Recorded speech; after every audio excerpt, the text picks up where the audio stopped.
ಕಳೆದುಕೊಂಡದ್ದನ್ನು ಮರಳಿ ಪಡೆದುಕೋ. ಅಧ್ಯಾಯ 1. ಕಳೆದು ಹೋದದ್ದನ್ನು ಹುಡುಕುವ ಏಸು. ಲೂಕನು ಬರೆದ ಸುವಾರ್ತೆ ಅಧ್ಯಾಯ 19 ವಚನ 10. ಮನುಷ್ಯಕುಮಾರನು ಕೆಟ್ಟು ಹೋಗಿರುವುದನ್ನು ಹುಡುಕಿ ರಕ್ಷಿಸುವುದಕ್ಕೆ ಬಂದನು. ಪ್ರೀತಿಯುಳ್ಳ ದೇವರ ಮಕ್ಕಳೇ, ಪರಲೋಕದ ದೇವರು ಮಹಾಪದವಿಯನ್ನು ಬಿಟ್ಟು ಭೂಮಿಗೆ ಇಳಿದು ಬರಲು ಕಾರಣವೇನು? ದೇವದೂತರ ಮಧ್ಯದಲ್ಲಿ ಆರಾಧಿಸಲ್ಪಡುವಂಥ ಮಹಿಮಾ ಸ್ವರೂಪಿಯಾದವನು ಮಾನವನಾಗಿ ಇಳಿದು ಬಂದುದರ ಕಾರಣವೇನು? ತಂದೆಯ ಮುದ್ದು ಮಗನಾಗಿ ಪರಲೋಕದಲ್ಲಿ ಮಹಿಮೆಯಾಗಿರುವವನು ಪಟ್ಟಣಗಳಲ್ಲಿಯೂ ಗ್ರಾಮಗಳಲ್ಲಿಯೂ ತಿರುಗಾಡುವುದರ ರಹಸ್ಯವೇನು? ಐಶ್ವರ್ಯದಲ್ಲಿ ಸಂಪೂರ್ಣನಾದ ಕ್ರಿಸ್ತನು ದರಿದ್ರನಾದ ಉದ್ದೇಶವೇನು? ಕೆರುಬಿಯರಿಂದಲೂ ಸೆರಾಫಿಯರಿಂದಲೂ ಪರಿಶುದ್ಧನು ಪರಿಶುದ್ಧನು ಎಂದು ಹೊಗಳಿಸಿಕೊಂಡು ನಮಗಾಗಿ ಪಾಪಿಯಾಗಿ ಶಿಲುಬೆಯಲ್ಲಿ ರಕ್ತ ಸುರಿಸಿ ಸತ್ತ ಕಾರಣವೇನು? ಕಳೆದು ಹೋದದ್ದನ್ನು ಹುಡುಕಲು ಮನುಷ್ಯಕುಮಾರನು ಆ ರೀತಿಯಾದನು. ಅದಕ್ಕಾಗಿಯೇ ಈ ಲೋಕಕ್ಕೆ ಬಂದನು. ಅದಕ್ಕಾಗಿಯೇ ತನ್ನ ಜೀವವನ್ನೇ ಕೊಟ್ಟನು. ಕಳೆದು ಹೋದದ್ದನ್ನು ಹುಡುಕಲು ಬಂದ ದೇವಕುಮಾರನ ಚಿನ್ನದಂಥ ಮುಖವನ್ನು ದೃಷ್ಟಿಸಿ ನೋಡು. ಎಷ್ಟು ದುಃಖ ತುಂಬಿದವನಾಗಿಯೂ ವೇದನೆಯನ್ನು ಅನುಭವಿಸುವವನಾಗಿಯೂ ಆತನು ಹುಡುಕುತ್ತಲೇ ಇದ್ದಾನೆ. ಭೂಮಿಗೆ ಬಂದ ಉದ್ದೇಶ ಇದುವೇ ಆಗಿದೆ. ಕ್ರಿಸ್ತನು ಭೂಮಿಗೆ ಮಾಂಸವಾಗಿ ಬಂದ ಅನೇಕ ಕಾರಣಗಳನ್ನು ಸತ್ಯವೇದವು ತಿಳಿಸುತ್ತದೆ. ಅದನ್ನೆಲ್ಲ ಓದಿ ಧ್ಯಾನಿಸಿ ನೋಡಿರಿ. ಮತ್ತಾಯನು ಬರೆದ ಸುವಾರ್ತೆ ಅಧ್ಯಾಯ 5 ವಚನ 17. ಅದರ ಪ್ರಕಾರ ಆತನು ಧರ್ಮಶಾಸ್ತ್ರವನ್ನು ಪ್ರವಾದಿಗಳ ವಚನವನ್ನು ನೆರವೇರಿಸುವುದಕ್ಕಾಗಿ ಬಂದನು. ಮತ್ತಾಯನು ಬರೆದ ಸುವಾರ್ತೆ ಅಧ್ಯಾಯ 20 ವಚನ 28. ಇದರ ಪ್ರಕಾರ ಆತನು ಸೇವೆ ಮಾಡುವುದಕ್ಕೂ ಅನೇಕರನ್ನು ಬಿಡಿಸಿಕೊಳ್ಳುವುದಕ್ಕಾಗಿ ತನ್ನ ಪ್ರಾಣವನ್ನು ಈಡುಕೊಡುವುದಕ್ಕೂ ಬಂದನು. ಲೂಕನು ಬರೆದ ಸುವಾರ್ತೆ ಅಧ್ಯಾಯ 4 ವಚನ 43 ಪ್ರಕಾರ ಆತನು ದೇವರ ರಾಜ್ಯದ ಸುವಾರ್ತೆಯನ್ನು ಬೇರೆ ಊರುಗಳಿಗೆ ಸಾರಿ ಹೇಳುವುದಕ್ಕಾಗಿ ಬಂದನು. ಲೂಕನು ಬರೆದ ಸುವಾರ್ತೆ ಅಧ್ಯಾಯ 12 ವಚನ 49 ಪ್ರಕಾರ ಭೂಮಿಯ ಮೇಲೆ ಪರಿಶುದ್ಧಾತ್ಮನ ಅಗ್ನಿಯನ್ನು ಹಾಕಲು ಬಂದನು. ಆ ಬೆಂಕಿ ಹತ್ತಿಕೊಂಡು ಉರಿಯಬೇಕೆಂದು ಬಯಸಿದನು. ಯೋಹಾನನು ಬರೆದ ಸುವಾರ್ತೆ ಅಧ್ಯಾಯ 3 ವಚನ 17 ಪ್ರಕಾರ ಲೋಕಕ್ಕೆ ರಕ್ಷಣೆಯಾಗಬೇಕೆಂದು ಬಂದನು. ಯೋಹಾನನು ಬರೆದ ಸುವಾರ್ತೆ ಅಧ್ಯಾಯ 9 ವಚನ 39 ಪ್ರಕಾರ ಆತನು ಕಣ್ಣಿಲ್ಲದವರಿಗೆ ಕಣ್ಣು ಬರುವುದಕ್ಕಾಗಿ ಭೂಮಿಗೆ ಬಂದನು. ಯೋಹಾನನು ಬರೆದ ಸುವಾರ್ತೆ ಅಧ್ಯಾಯ 10 ವಚನ 10 ಪ್ರಕಾರ ವಿಶ್ವಾಸಿಗಳಿಗೆ ಜೀವವಿರಬೇಕೆಂತಲೂ ಅದು ಸಮೃದ್ಧಿಯಾಗಬೇಕೆಂತಲೂ ಬಂದನು. ಯೋಹಾನನು ಬರೆದ ಸುವಾರ್ತೆ ಅಧ್ಯಾಯ 12 ವಚನ 47 ಪ್ರಕಾರ ಈ ಲೋಕಕ್ಕೆ ತೀರ್ಪಿಗಾಗಿ ಬರಲಿಲ್ಲ, ರಕ್ಷಿಸುವುದಕ್ಕಾಗಿ ಬಂದನು. ಯೋಹಾನನು ಬರೆದ ಸುವಾರ್ತೆ ಅಧ್ಯಾಯ 18 ವಚನ 37 ಪ್ರಕಾರ ಸತ್ಯದ ವಿಷಯದಲ್ಲಿ ಸಾಕ್ಷಿ ಕೊಡುವುದಕ್ಕೋಸ್ಕರ ಹುಟ್ಟಿದವನು, ಅದಕ್ಕೋಸ್ಕರವೇ ಈ ಲೋಕಕ್ಕೆ ಬಂದಿದ್ದೇನೆ ಎಂದನು. ಮೊದಲನೆಯ ತಿಮೋತಿ ಅಧ್ಯಾಯ 1 ವಚನ 15 ಪ್ರಕಾರ ಕ್ರಿಸ್ತ ಯೇಸು ಪಾಪಿಗಳನ್ನು ರಕ್ಷಿಸುವುದಕ್ಕೋಸ್ಕರ ಈ ಲೋಕಕ್ಕೆ ಬಂದನು.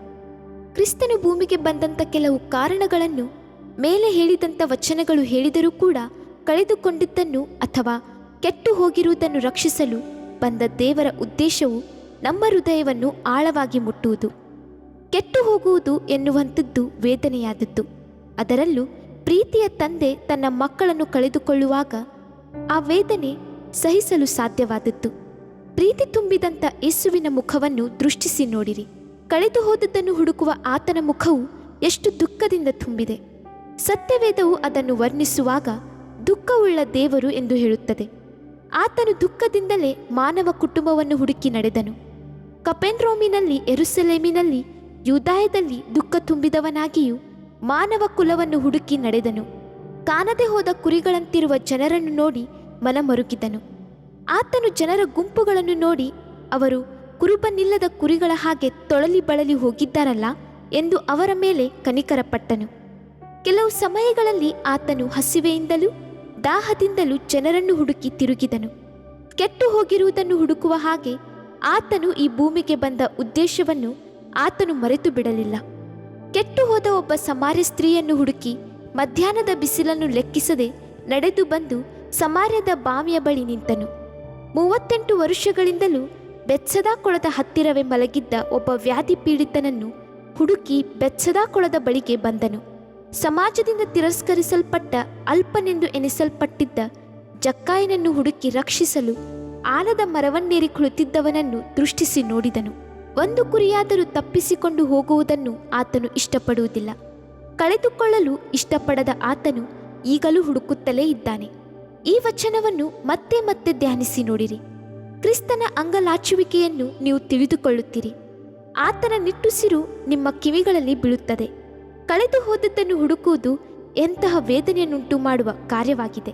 ಯಾವಾಗಲಾದರೂ ಒಂದು ಮಗು ಕಾಣದೆ ಹೋದರೆ ಹೆತ್ತ ತಾಯಿಯ ಮುಖ ಹೇಗಿರುತ್ತದೆ ಎನ್ನುವುದನ್ನು ಗಮನಿಸಿದ್ದೀರಾ? ಕಾಣದೆ ಹೋದ ತನ್ನ ಮಗುವನ್ನು ಅವಳು ಎಷ್ಟು ದುಃಖದಿಂದ ಹುಡುಕುತ್ತಾಳೆನ್ನುವುದನ್ನು ಯೋಚನೆ ಮಾಡಿರುವಿರಾ? ನಮ್ಮ ಊರಿನ ಒಂದು ಗ್ರಾಮದಲ್ಲಿ ಹೂಗಳನ್ನು ಕಿತ್ತು ಮಾರುವ ಒಬ್ಬ ತಾಯಿ ನನಗೆ ಗೊತ್ತು. ನಾವು ಅವಳನ್ನು ಬಂಡಾರತ್ತಿ ಎಂದು ಕರೆಯುವುದುಂಟು. ಅವಳು ತನ್ನ ತೋಟದಲ್ಲಿಯ ಹೂಗಳನ್ನು ಕಿತ್ತು ಸರಮಾಲೆ ಕಟ್ಟಿ ಬೆಳಗಿನ ವೇಳೆಯಲ್ಲಿ ಬೀದಿ ಬೀದಿಗಳಲ್ಲಿ ನಡೆದು ಆ ಹೂಗಳನ್ನು ಮಾರಿ ಬಂದ ಹಣದಿಂದ ತನ್ನ ಹೊಟ್ಟೆ ಹೊರೆದುಕೊಳ್ಳುತ್ತಿದ್ದಳು. ಮಾತ್ರವಲ್ಲ, ತನ್ನ ಕುಟುಂಬವನ್ನು ಸಹ ಸಾಕುತ್ತಿದ್ದಳು. ಅವಳಿಗೆ ತುಂಬಾ ಮಕ್ಕಳು, 6 ಮಕ್ಕಳಿರಬಹುದು ಎಂದು ನೆನೆಸುತ್ತೇನೆ. ಅವಳು ಹೂ ಮಾರುವಾಗ ಅವಳ ಕೊನೆ ಮಗು ಅವಳ ಸೆರಗನ್ನು ಹಿಡಿದುಕೊಂಡೇ ಬರುತ್ತಿತ್ತು. ತಾಯಿಯು ಯಾವ ಯಾವ ಬೀದಿಗಳಿಗೆ ಹೋಗುತ್ತಾಳೋ ಶಬ್ದವಿಲ್ಲದೆ ಆ ಬೀದಿಗಳಲ್ಲಿ ಜೊತೆಯಲ್ಲೇ ನಡೆದು ಹೋಗುತ್ತಿತ್ತು. ಆ ತಾಯಿಯನ್ನು ಮಗುವನ್ನು ಅಗಲಿಸಲಾರದಷ್ಟು ಹತ್ತಿರವಾಗಿ ಅವರು ಕಾಣಿಸುತ್ತಿದ್ದರು. ಆದರೆ ದಿಢೀರೆಂದು ಒಂದು ದಿನ ಇದ್ದಕ್ಕಿದ್ದ ಹಾಗೆ ಮಗು ಕಾಣದೇ ಹೋಯಿತು. ಹೇಗೆ ಆ ಮಗು ಕಾಣದೆ ಹೋಯಿತೋ, ಯಾರೂ ಆ ಮಗುವನ್ನು ಕದ್ದುಕೊಂಡು ಹೋದರೋ ತಿಳಿಯಲಿಲ್ಲ. ಮಗುವು ಕಳೆದು ಹೋಯಿತು ಎಂದು ತಿಳಿದಾಗ ಆ ತಾಯಿಯ ವೇದನೆ, ದುಃಖ, ಕಣ್ಣೀರು, ಅಂಗಲಾಚುವಿಕೆ ಇದನ್ನು ಮಾತುಗಳಿಂದ ವರ್ಣಿಸುವುದು ಅಸಾಧ್ಯ. ಅವಳು ಎದೆ ಬಡಿದುಕೊಳ್ಳುತ್ತಾ ಪರಿತಾಪದ ಮುಖದಿಂದ ಬೀದಿ ಬೀದಿಗಳಲ್ಲಿ ಹುಡುಕಿದಳು. ದುಃಖದ ಸ್ವರದಿಂದ ಆ ಮಗುವಿನ ಹೆಸರಿಡಿದು ಕೂಗಿದಳು. ಎಲ್ಲಾದರೂ ಸಣ್ಣ ಸಣ್ಣ ಮಕ್ಕಳು ಆಡಿಕೊಂಡಿರುವುದನ್ನು ನೋಡಿದರೆ ಸಾಕು, ತಕ್ಷಣವೇ ಅಲ್ಲಿಗೆ ಓಡಿ ತನ್ನ ಮಗುವು ಅಲ್ಲಿ ನಿಂತಿದೆಯೋ ಎಂದು ಹುಡುಕುವಳು. ಒಂದು ಹಳ್ಳಿ ಮಾತ್ರವಲ್ಲ, ಹಲವು ಗ್ರಾಮಗಳಲ್ಲಿ ಓಡಿ ಓಡಿ ಹುಡುಕಿದಳು. ನಿದ್ರೆ ತೊರೆದಳು. ಕಾಣದೆ ಹೋದ ಮಗುವನ್ನು ಹುಡುಕಿ ಅತ್ತಳು, ಗೋಳಾಡಿದಳು. ಕೆಲವು ವಾರಗಳು ಕಳೆದವು. ಅವಳು ಎಲುಬು ಚರ್ಮವಾಗಿ ಮಾರ್ಪಟ್ಟಳು. ನಿಲ್ಲಲಾರದೆ ನಡೆಯಲಾರದೆ ತಡವರಿಸಿ ನಡೆದಳು. ಅವಳ ಮೇಲೆ ಪ್ರೀತಿಯನ್ನಿಟ್ಟ ಗ್ರಾಮದ ಮಕ್ಕಳು ಒಂದು ಮಗುವಿಗಾಗಿ ಹೀಗೆ ಪರಿತಪಿಸಿ ಅಳುವಿಯಲ್ಲ, ಉಳಿದ ಮಕ್ಕಳ ಗತಿಯೇನು? ಅವರನ್ನು ಕಾಪಾಡುವ ಹೊಣೆ ನಿನ್ನ ಮೇಲಿದೆಯಲ್ಲವೇ? ನೀನು ಮಗುವನ್ನು ಹುಡುಕುವುದನ್ನು ಬಿಟ್ಟು ಉಳಿದ ಮಕ್ಕಳನ್ನು ಗಮನಿಸು ಎಂದು ಹೇಳಿದಾಗ ಅವಳು ಕೇಳಲಿಲ್ಲ. ಏಕೆ ಹಾಗೆ ಹೇಳುತ್ತೀರಿ? ಎಲ್ಲ ಮಕ್ಕಳು ನನಗೆ ಬೇಕು. ನನ್ನ ಮಕ್ಕಳನ್ನು ಕಳೆದುಕೊಳ್ಳಲು ನಾನು ಇಷ್ಟಪಡುವುದಿಲ್ಲ. ನನ್ನ ಮಗು ನನಗೆ ಬೇಕು ಎಂದು ಅತ್ತಳು. ಒಂದು ವೇಳೆ ಅವಳ ಹೃದಯ ತಪ್ಪಿಸಿಕೊಂಡ ಮಗುವು ಯಾವ ಕಷ್ಟವನ್ನು ಅನುಭವಿಸುತ್ತಿದೆಯೋ ಎಂದು ತವಕಿಸಿರಬಹುದು. ತನ್ನ ಮಗುವನ್ನು ಯಾವ ಭಿಕ್ಷುಕನು ತೆಗೆದುಕೊಂಡು ಹೋಗಿದ್ದಾನೋ ಗೊತ್ತಿಲ್ಲ. ಕೆಲ ಸಮಯಗಳಲ್ಲಿ ಚಿಕ್ಕ ಮಕ್ಕಳನ್ನು ಭಿಕ್ಷುಕರ ಗುಂಪುಗಳು ಕದ್ದುಕೊಂಡು ಹೋಗಿ ಕಣ್ಣುಗಳನ್ನು ತೆಗೆದು ಅದರಲ್ಲಿ ಮೆಣಸಿನ ಪುಡಿಯನ್ನು ಹಾಕಿ ಜಿರಳೆಗಳನ್ನು ಕಣ್ಣಿನೊಳಗೆ ಬಿಟ್ಟು ಬಟ್ಟೆಯಿಂದ ಕಟ್ಟಿ ಆ ಜಿರಳೆಗಳು ಕಣ್ಣುಗಳನ್ನು ಕಿತ್ತು ತಿಂದು ಹಾಕಿದ ನಂತರ ಆ ಮಕ್ಕಳು ಕುರುಡರಾಗುತ್ತಾರೆ. ಆ ಮಕ್ಕಳನ್ನು ಅಧಿಕ ಬೆಲೆಗೆ ಬೇರೆ ಭಿಕ್ಷುಕರಿಗೆ ಮಾರಿ ಅವರಿಂದ ಭಿಕ್ಷೆ ಬಿಡಿಸುವುದು ಉಂಟು ಅಲ್ಲವೇ? ಇನ್ನು ಕೆಲವು ಮಕ್ಕಳ ಕೈಕಾಲುಗಳನ್ನು ಮುರಿದು ಕುಂಟರನ್ನಾಗಿ ಮಾಡಿ ಭಿಕ್ಷೆ ಬೇಡಲು ಬಿಟ್ಟು ಅಧಿಕವಾಗಿ ಹಣ ಸಂಪಾದಿಸುವುದು ಉಂಟು ಅಲ್ಲವೇ? ಅದಲ್ಲದೆ ನನ್ನ ಮಗುವನ್ನು ದೂರ ದೇಶಕ್ಕೆ ತೆಗೆದುಕೊಂಡು ಹೋಗಿ ಗುಲಾಮತನಕ್ಕೆ ಮಾರಿ ಎಂತಹ ಕಷ್ಟದ ಕೆಲಸಗಳನ್ನು ಅದರಿಂದ ಮಾಡಿಸುತ್ತಾರೋ ಎಂದು ಅಳುತ್ತಲೇ ಇದ್ದಳು. ದೇವರ ಮಕ್ಕಳೇ, ತಪ್ಪಿಸಿಕೊಂಡಿದ್ದನ್ನು ಹುಡುಕಲು ಬಂದ ಯೇಸು ಕ್ರಿಸ್ತನ ಸ್ಥಿತಿ ಕೂಡ ಆ ತಾಯಿಯ ಸ್ಥಿತಿಯ ಹಾಗೆ ಇರುವುದಲ್ಲವೋ? ತಾಯಿಯ ಪ್ರೀತಿಗಿಂತ ಆತನ ಪ್ರೀತಿಯು ದೊಡ್ಡದಲ್ಲವೋ? ಗರ್ಭಿಣಿ ಸ್ತ್ರೀಯು ತನ್ನ ಮಗುವನ್ನು ಕಳೆದುಕೊಂಡರೆ ಆ ತಾಯಿ ಕೂಡ ಸತ್ತು ಹೋಗುವಳು. ಸೈತಾನನು ಅನೇಕ ಮಕ್ಕಳನ್ನು ವಂಚಿಸಿ ಅವರನ್ನು ನರಕಕ್ಕೆ, ಪಾತಾಳಕ್ಕೆ ಎಳ್ಕೊಂಡು ಹೋಗುವಾಗ ಕ್ರಿಸ್ತೇಸು ಸ್ವಾಮಿಯ ಹೃದಯ ಎಷ್ಟು ವೇದನೆ ಪಡುತ್ತದೆ. ಪ್ರಪಂಚ ಭೋಗಗಳನ್ನು ತೋರಿಸಿ ಆತ್ಮಗಳನ್ನು ಹಾಳು ಮಾಡುವ ಸೈತಾನನು ವಂಚನೆಯಿಂದ ತೆಗೆದುಕೊಂಡು ಹೋಗುವಾಗ ಕರ್ತನಿಗೆ ಅದನ್ನು ಹೇಗೆ ಸಹಿಸಲು ಸಾಧ್ಯ? ತಪ್ಪಿಸಿಕೊಂಡಿದ್ದನ್ನು ಹುಡುಕಲು ಬಂದ ಯೇಸುವಿನ ಮುಖವನ್ನು ದೃಷ್ಟಿಸಿ ನೋಡಿರಿ. ನಮ್ಮ ಗ್ರಾಮಗಳಲ್ಲಿ ಆ ಹೂ ಮಾರುವವಳು ಸುಮಾರು 1 ತಿಂಗಳ ನಂತರ ಮೂಳೆಯಾಗಿದ್ದ ಒಂದು ಮಗುವನ್ನು ಕಳ್ಕೊಂಡಳು. ಆ ಮಗುವು ತನ್ನ ಕೈಯಲ್ಲಿ ಒಂದು ತಟ್ಟೆಯನ್ನು ಹಿಡಿದುಕೊಂಡು ಭಿಕ್ಷೆ ಬೇಡುತ್ತಿತ್ತು. ಆ ಮಗುವನ್ನು ನೋಡಿದ ತಕ್ಷಣವೇ ಆ ತಾಯಿಯು ಓಡಿ ಹೋಗಿ ತನ್ನ ಮಗುವನ್ನು ಬಾಚಿ ತಬ್ಬಿಕೊಂಡಳು. ವರ್ಣಿಸಲು ಸಾಧ್ಯವಾದ ಸಂತೋಷ. ಮಗುವನ್ನು ತಲೆಯ ಮೇಲೆ ಹೊತ್ತು ಸಂತೋಷಭರಿತಳಾಗಿ ತನ್ನ ಮನೆಗೆ ಹಿಂತಿರುಗಿದಳು. ದೇವರ ಕಡೆಗೆ ತಿರುಗಿಕೊಂಡ ಒಬ್ಬ ಪಾಪಿಯ ವಿಷಯದಲ್ಲಿ ಪರಲೋಕದಲ್ಲಿ ಬಹಳ ಸಂತೋಷ ಉಂಟಾಗುತ್ತದೆ. ಕರ್ತನು ಹೇಳುವ ರಹಸ್ಯ ಇದೆ. ಕಾಣದೆ ಹೋದದ್ದನ್ನು ಹುಡುಕಿ ಕಂಡು ಹಿಡಿದಾಗ, ನಾಶವಾಗುತ್ತಿರುವ ಒಂದು ಆತ್ಮವನ್ನು ರಕ್ಷಿಸಿದಾಗ ಕೂಡ ಆತನ ಸಂತೋಷ ಹೇಳುತ್ತಿರದು. ಕೆಲವು ದಿನಗಳ ಹಿಂದೆ ಕರ್ತನು ಈ ವಾಕ್ಯವನ್ನು ನನಗೆ ಕೊಡುವಾಗ ನನ್ನ ಹೃದಯದಲ್ಲೂ ಒಂದು ದೊಡ್ಡ ಭಾರವನ್ನಿಟ್ಟನು. ನಾನು ಮುಂಜಾನೆಯ ವೇಳೆಯಲ್ಲಿ ಸಮೀಪದಲ್ಲಿರುವ ಒಂದು ಆಲಯಕ್ಕೆ ಹೋಗಿ ಪ್ರಾರ್ಥನೆ ಮಾಡುವಾಗ ಮತ್ತೆ ತಪ್ಪಿ ಹೋದದ್ದನ್ನು ಹುಡುಕುವ ಕರ್ತನ ಮುಖವನ್ನು ದರ್ಶನದಲ್ಲಿ ಕಂಡೆನು. ನನ್ನ ಆತ್ಮವು ದುಃಖದಿಂದ ತುಂಬಿದ ಕರ್ತನ ಮುಖವನ್ನು ಕಾಣುವ ಹಾಗೆ ನನ್ನ ಆತ್ಮಿಕ ಕಣ್ಣುಗಳನ್ನು ತೆರೆದೆನು.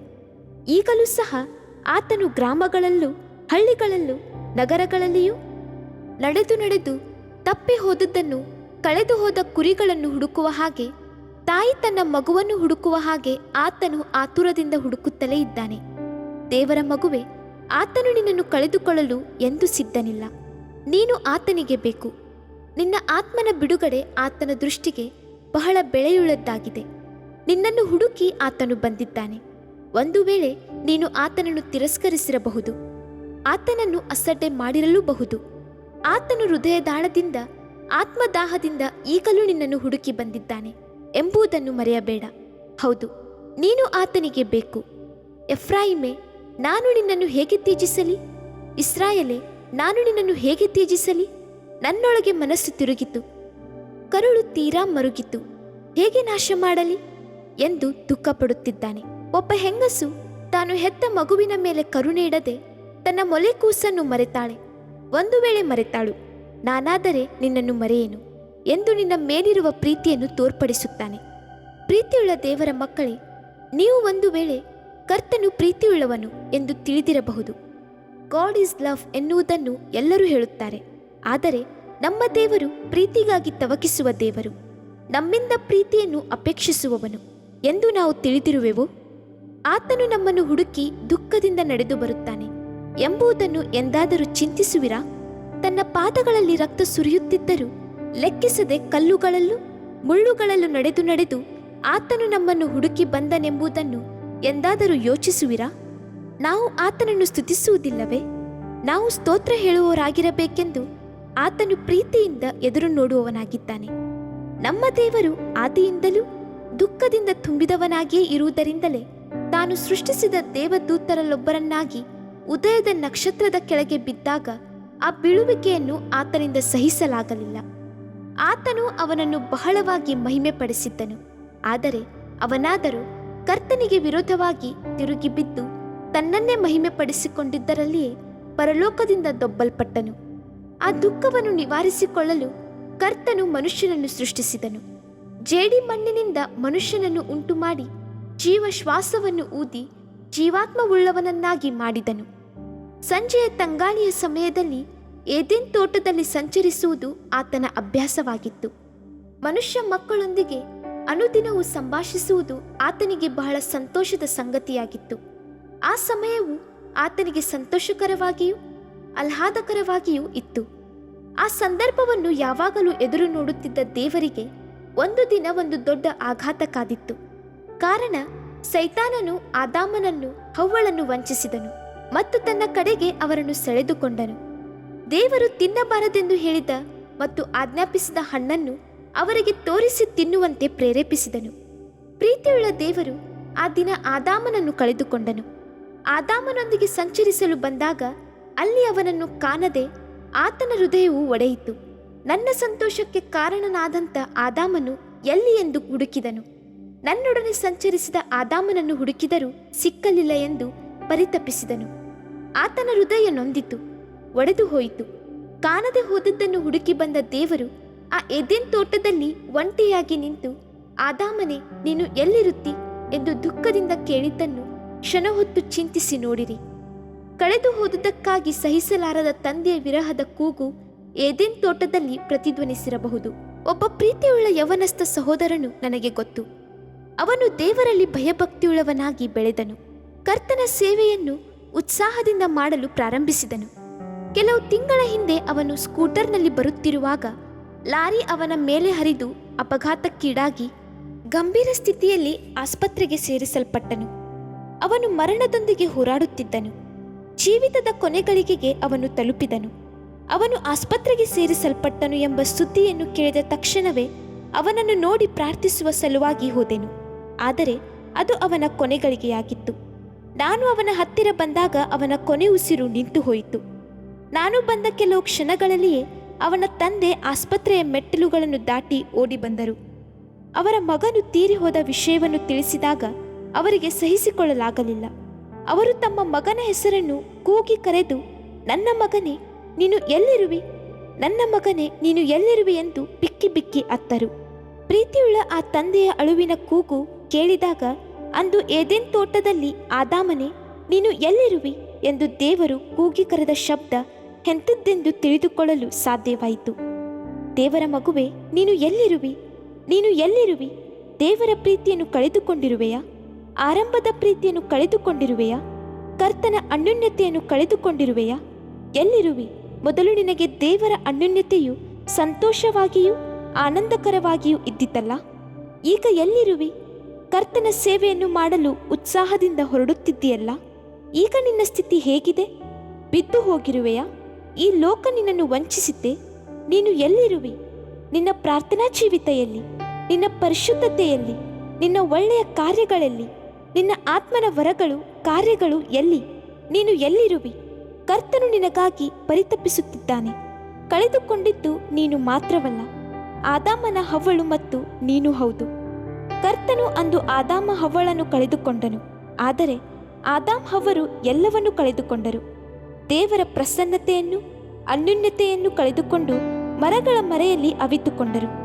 ಕರ್ತನು ಅವರಿಗೆ ಕೊಟ್ಟ ಅಧಿಕಾರವನ್ನು ಕಳೆದುಕೊಂಡರು, ಮಹಿಮೆಯನ್ನು ಸಹ ಕಳೆದುಕೊಂಡರು. ಮಾತ್ರವಲ್ಲ, ಶರೀರ ಸುಖ ಆರೋಗ್ಯವೂ ಸಹ ಅವರಿಂದ ಹೊರಟು ಹೋಯಿತು. ಬೆವರು ಸುರಿಸಿ ವ್ಯವಸಾಯ ಮಾಡಿ ಕಷ್ಟಪಡಬೇಕಾಯಿತು. ಆಶೀರ್ವಾದವನ್ನು ಕಳೆದುಕೊಂಡು ಶಾಪವನ್ನು ಹೊತ್ತುಕೊಳ್ಳಬೇಕಾಯಿತು. ಒಬ್ಬ ಮನುಷ್ಯನು ದೇವರನ್ನು ಬಿಟ್ಟು ದೂರ ಹೋಗುವಾಗ ಕರ್ತನಿಗೆ ಮಾತ್ರವಲ್ಲ, ದೇವ ಸಮೂಹವನ್ನು ಬಿಟ್ಟು ಹೋಗುವ ಮನುಷ್ಯನಿಗೂ ಸಹ ನಷ್ಟವೇ. ಈಗ ಮಾನವ ಕುಲವನ್ನು ನೋಡಿರಿ. ಭೂಮಿಯಲ್ಲಿರುವ ಒಬ್ಬೊಬ್ಬ ಮನುಷ್ಯನ ಮುಖವೂ ಸಹ ಕಳೆಗುಂದಿರುತ್ತದೆ. ಒಬ್ಬೊಬ್ಬರ ಮುಖದಲ್ಲೂ ಸಹ ಏನೇನೋ ಕಳೆದುಕೊಂಡಂತಿರುತ್ತದೆ. ಅದು ಯಾವುದಾದರೂ ದುಃಖ ವೇದನೆಯಿಂದ ಕೂಡಿದ ಮುಖವೇ ಆಗಿರುತ್ತದೆ.